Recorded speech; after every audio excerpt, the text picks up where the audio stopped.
Tamil Nadu university మంచి భవిష్యత్తు కోసం తెలుగు విద్యార్థులు ఇష్టపడే యూనివర్సిటీ. ప్లస్ మూవీస్ అలాగే దరిదాపు 50 సీరియల్స్ చేసిన వ్యక్తి మన ఇండస్ట్రీలో ఉన్నారంటే మీరు నమ్ముతారా?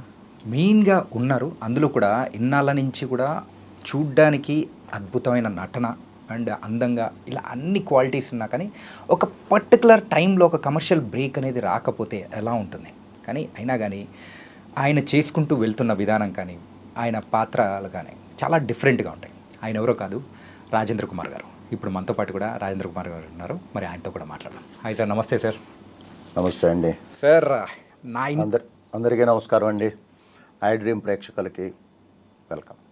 చెప్పడానికి నా ఇంట్రడక్షన్ ఏదో కొంచెం తప్పు అనిపించింటే నన్ను క్షమించండి సార్. ఎందుకు తప్పేముంది? ఎందుకంటే అన్ని మూవీస్ చేశారు, అన్ని సీరియల్స్ చేశారు. అలుపెరగని పోరాటం అన్నట్టు కూడా సుమారు 25 ఏళ్ళగా మీ ప్రయాణం అనేది కూడా కొనసాగుతూనే ఉంది. కానీ మీకు రావాల్సిన గుర్తింపు రాలేదని నార్మల్గా మా ఫీలింగ్. దీనికి మీరేమంటారు? 100% కరెక్ట్. గుర్తింపు రాలేదు అన్నది కరెక్ట్ కాదు. గుర్తింపు వచ్చింది. నేను చెప్పాలి అంటే ఫ్రాంక్గా అనేక రకమైన షేడ్స్, హిస్టారికలు, మైథలాజికలు, ఒక police officer, good character, bad character, అనేక అద్భుతమైన క్యారెక్టర్లు చేశా. జాబ్ సాటిస్ఫాక్షన్ ఉంది. ఓకే. బట్ మీరు అన్నట్టు బ్రేక్ రాలేదన్నారు చూసారా, అంటే జాబ్ సాటిస్ఫాక్షన్ లేదు. Correct, 100% correct. అంటే ఒకటండి, అఫ్కోర్స్ కొంతమందికి జాబ్ సాటిస్ఫాక్షన్ లేకపోయినా జాబ్ సాటిస్ఫాక్షన్ ఉంటుంది.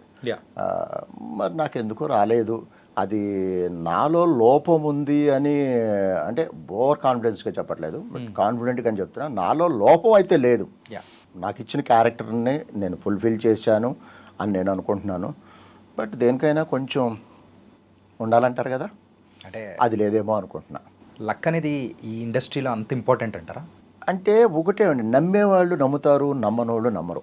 నేను జనరల్గా ఏంటంటే చాలామంది ఇండస్ట్రీకి వచ్చే వాళ్ళకి, కొత్త వాళ్ళకి నేను కాసేపు కూర్చుని నా వయసులో అనుభవం కొంచెం చెప్తుంటా, ఎట్లా బిహేవ్ చేయాలిరా బాబు. ఇండస్ట్రీలోనే కాదు, మన లైఫ్లో దేంట్లో అయినా సక్సెస్ కావాలంటే నేను చాలామంది చెప్తా, 4 క్వాలిటీస్ కావాలి మనకి.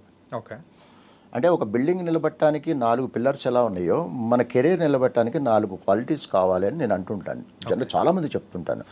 ఒకటి, ఫస్ట్ ఏదైనా కానీ టాలెంట్ ఉండాలి. రైట్. రెండోది పేషెన్సీ ఉండాలి. తెల్లారిపాటికి వచ్చేసేయాలి అంటే రాదు, పేషెన్సీ ఉండాలి.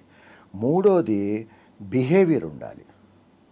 ఈ బిహేవియర్ లేకపోతే మీకు టాలెంట్ ఉన్నా ఏదున్నా కానీ తొక్కేస్తారు. ఓకే. గుడ్ బిహేవియర్ ఉండాలి. పెద్దవాళ్ళని గౌరవించాలి. పెద్దవాళ్ళనే కాదు, పెద్దవాళ్ళని, చిన్నవాళ్ళని అందరినీ గౌరవించాలి. బిహేవియర్ ఉండాలి. నాలుగోది ఇప్పుడు చెప్పే కదా, లక్, తలరాత కూడా ఉండాలి.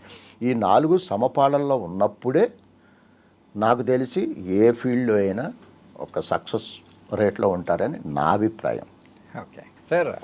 ఇన్ఫ్యాక్ట్ చెప్పాలంటే ప్రజెంట్ మీరు 2 సీరియల్స్ చేస్తూ ఉన్నారు. 3 సీరియల్స్ చేస్తున్నా. సో ఈ సీరియల్స్ అనేది ప్రయాణం ఎట్లా మొదలైంది సార్? ఎవరైనా కానీ యూజువల్గా కింద స్థాయి నుంచి వెళ్తుంటారు. ఇప్పుడు నార్మల్గా అంటే ఇప్పుడున్న జనరేషన్ ఒకసారి అబ్జర్వ్ చేసుకుంటే షార్ట్ ఫిలిమ్స్, ఒక నార్మల్గా ఏదైనా మధ్యలో వచ్చినట్టు సీరియల్స్, తర్వాత సినిమా, ఇట్లా ఒక గ్రాఫ్ అనేది ఒకటి ఉంటుంది. కానీ మీ విషయంలో మాత్రం కంప్లీట్ రివర్స్ ఉంది. అంటే ఫస్ట్ మూవీస్ నుంచి తర్వాత టర్న్ తీసుకొని ఇక్కడ సీరియల్స్ ఇట్లా చేస్తూ ఉన్నారు. ఎందుకు సార్ ఇలాగా? కరెక్టేనండి. ఎవరైనా మీరు అన్నట్టు ఫైనల్ గోలు మూవీసే, అక్కడికే వెళ్ళాలని కోరుకుంటాడు. నాకు నా అదృష్టం కొద్దికి నేను 97-98లో థియేటర్ ఆర్ట్స్ ఫిల్మ్ ఇన్స్టిట్యూట్ చేసినప్పుడు నాకు ఇన్స్టిట్యూట్లో ఉండగానే నాకు ఆఫర్స్ వచ్చినాయి. నాకు ఓకే. వస్తే మా గురువుగారు దీక్షిత్ గారు, ఇప్పుడు లేరు ఆయన వద్దు, నీ యాక్టింగ్ ఫినిష్ అవ్వాలి, అయిన తర్వాతే అన్నారు. సరే వదిలేసా.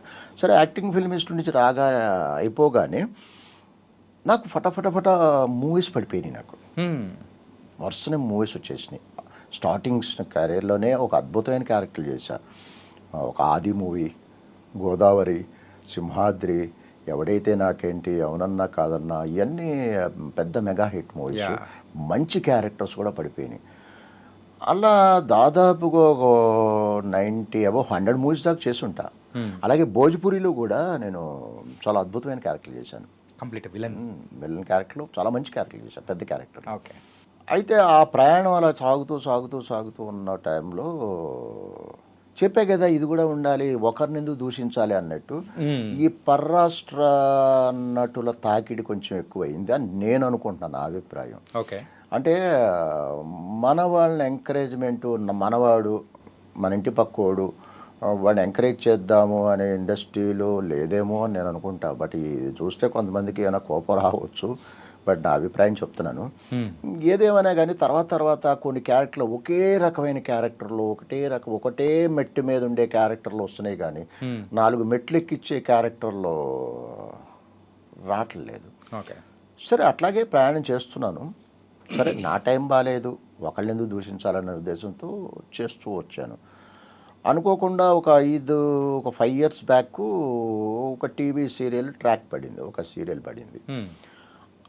ఆ సీరియల్ తర్వాత 1 by 1 సీరియల్స్ వస్తూనే ఉన్నాయి. అంటే దాదాపు 5-6 ఏళ్ళ నుంచి నేను వెనక్కి తిరిగి చూడట్లేదు. ఎప్పుడు చేతిలో 3, 4, 5 సీరియల్స్ కూడా ఉంటుంటాయి. అంటే నాకు ఊపిరాడుకోకుండా సీరియల్స్ రావడం వల్ల నేను మూవీస్కి చేయలేకపోతున్నా, డేట్స్ అడ్జస్ట్ అవ్వట్లేదు. ఈవెన్ అటు షిఫ్ట్ అవుదాం అనుకున్నా కానీ ఇవన్నీ ఆపేస్తున్నాను, బ్లాక్ చేసేస్తున్నాయి. దీన్ని ఆపలేను. ఇంకో ఫ్రాంక్గా చెప్పాలి అంటే, ఏ మాటగా మాట చెప్పాలంటే, హీరోయిన్ మెయిన్ విలన్ విషయాన్ని పక్కన పెడితే మిగతా ఆర్టిస్టులతో కంపేర్ చేసుకుంటే, అంటే మూవీస్లో ఉన్న ఆర్టిస్ట్ చూస్తే మూవీస్ కంటే టీవీ సీరియల్ వాళ్ళకి ఎక్కువ గుర్తింపు ఉంటుందండి. విపరీతమైన గుర్తింపు. చిన్నపిల్లలు, ఆడపిల్లలు, అమ్మ, మగవాళ్ళు అందరూ గుర్తుపడుతుంటారు మమ్మల్ని. రెండోది, ఒక ప్రాజెక్ట్ ఒప్పుకున్నాం అనుకో, కనీసం 2 ఏళ్ళు 3 ఏళ్ళు హ్యాపీగా వెళ్ళిపోతుంటుంది. ఒక్కొక్క ప్రాజెక్ట్ నుంచి మంత్లీ శాలరీ లాగా, అంటే కంఫర్ట్ లైఫ్. అంటే ఒకేసారి లేపకపోయినా సాఫీకి వెళ్ళిపోతుంది. మళ్ళీ మూవీస్ విషయానికి వచ్చామనుకోండి, ఒక్కొక్కసారి చెప్పలేము, 2 నెలలు 3 నెలలు 6 నెలలు 1 year కూడా గ్యాప్ వచ్చేస్తుంది ఒక్కొక్కసారి. చెప్పలేం. చలో ఈ ట్రాక్ నడుస్తుంది, సరే దీన్ని వదిలిపెట్టి అక్కడికి వెళ్ళినా ఇరగదీసి నన్ను తీసుకెళ్ళి పెద్ద మెయిన్ విలన్ చేయరు, మళ్ళీ అదే మెట్టు మీద ఉండాలి. ఇక్కడ బాగుందని కంటిన్యూ చేస్తున్నాను. బట్ సీరియల్స్ బాగుంది నాకు ప్రస్తుత పరిస్థితుల్లో. ఓకే. ఇంకొంచెం డీటెయిల్గా మనం మాట్లాడుకునే ముందు మెయిన్ ఏంటంటే ఫస్ట్ సినిమాల గురించి వచ్చేద్దాం సార్. సినిమాలలో స్టార్టింగ్ మీ మూవీ ఆకాశ వీధిలో కాదా సార్? యాక్చువల్గా అందులో పైలట్ ఆఫీసర్ నేను అదే ఫస్ట్ మూవీ అనుకుంటా. లే సంగీతం శ్రీనివాసరావు గారు డైరెక్టర్ దానికి. అదే మీరు చెప్పింది ఆకాశ వీధిలో. యా. కానీ దీనికి కరెక్ట్గా చెప్పాలి అంటే ఓపెన్గా చాలామందికి తెలియదు. మీరు అనుకున్నట్టు చాలామంది ఆకాశ వీధిలోనే అనుకుంటారు. దీనికి కొంచెం వెనక్కి వెళదాము. అంటే అప్పుడు యాక్చువల్గా నేను ఆర్టిస్ట్ని కాను. నేను degree I think 2nd year అనుకుంటా. చదువుతున్న రోజుల్లో మా ఫ్రెండ్ ఒక అతను నగేష్ అని చెప్పేసి అతను సినిమాల్లో ట్రై చేస్తూ ఉండేవాడు. నాకేమో ఒకరోజు ఆఫీస్కి వెళ్తుంటే నేను ఏమైనా సినిమా యాక్టర్లు కనిపిస్తారేమో అనే ఉద్దేశంతో, చూద్దాము అనే ఉద్దేశంతో అతనితో కలిసి స్కూటర్ మీద నేను ఆఫీస్కి వెళ్ళడం జరిగింది. వెళితే అక్కడ కో డైరెక్టర్ గారు ఇద్దరిని ఇట్లా చూసి, నాయంకు చూసి, నీకు రేపు షూటింగ్ ఉందన్నాడు. నాకు అంటే ఆర్టిస్ట్నే కాదు, అసలు నాకు యాక్టింగ్ అంటేనే ఏమీ తెలియదు, టోటల్ జీరో, అసలు ఏమీ తెలియదు నాకు. షూటింగ్ చూద్దామని వెళ్ళి, షూటింగ్ ఏదో ఆర్టిస్టులు కనిపిస్తారు, యాక్టర్స్ కనిపిస్తారని వెళ్ళా. నన్ను చూసి, నీకు వేషం ఉంది రేపు సారథి స్టూడియో, రేపు మార్నింగ్ వచ్చేసి మంచి వేషం, దాదాపు 15-20 రోజులు ఉంటుంది, చెన్నైలో షూటింగ్ ఉంటుంది, అక్కడెక్కడ అనేసరి నాకేం అర్థం కాల. ఏదో అక్కడ నాకు తెలియకుండా తలకాయ ఊపేసి వచ్చేసా బయటికి. ఏట్రా వీడు షూటింగ్ అంటాడు, నాకేమో అర్థం కావట్లేదని మా ఫ్రెండ్ అంటే, నేను తిరుగుతున్నారా, సంవత్సరాల నుంచి తిరుగుతున్నాను, నన్ను ఎవడో పట్టించుకోవట్లా, నువ్వు మొట్టమొదటి నాతో వచ్చి వేషం నువ్వు కొట్టేసావురా అన్నాడు. వెళ్ళేది ఒకటి అన్నాడు. సర్లే చూద్దాంలే, వాడు ఏది చెప్తే అది చేద్దామని చెప్పేసి వెళ్ళా. ఆ సినిమా పేరు ఆదర్శం. అశ్విని నా చెప్ప, స్పోర్ట్స్ పర్సన్. యా. ఓకే. అలా చేశాను. అది చేసిన తర్వాత రెండో మూవీ ఏంటంటే ఇట్లాగే అప్పుడు కొంచెం మొదలైంది పిచ్చి. అప్పుడు అన్నపూర్ణ స్టూడియోలో మోహన్ బాబు గారి సినిమా బ్రహ్మ ఓపెనింగ్కి వెళ్ళా. వెళితే అన్నీ చూసాం, అంత హడావుడి, కొన్ని 100, అప్పుడు ఓపెనింగ్ అంటే విపరీతంగా ఉండే, 100,000 మంది వచ్చేవారు జనాలు. సరే వెళ్ళాను. అక్కడ కూడా మీరు నమ్మండి నమ్మకపోండి, కో డైరెక్టర్ పిలిచి నీకు సాయంత్రం షూటింగ్ ఉందన్నాడు. మరి అమ్మ ఇదేంట్రా అనుకున్నా అని వెళ్ళా.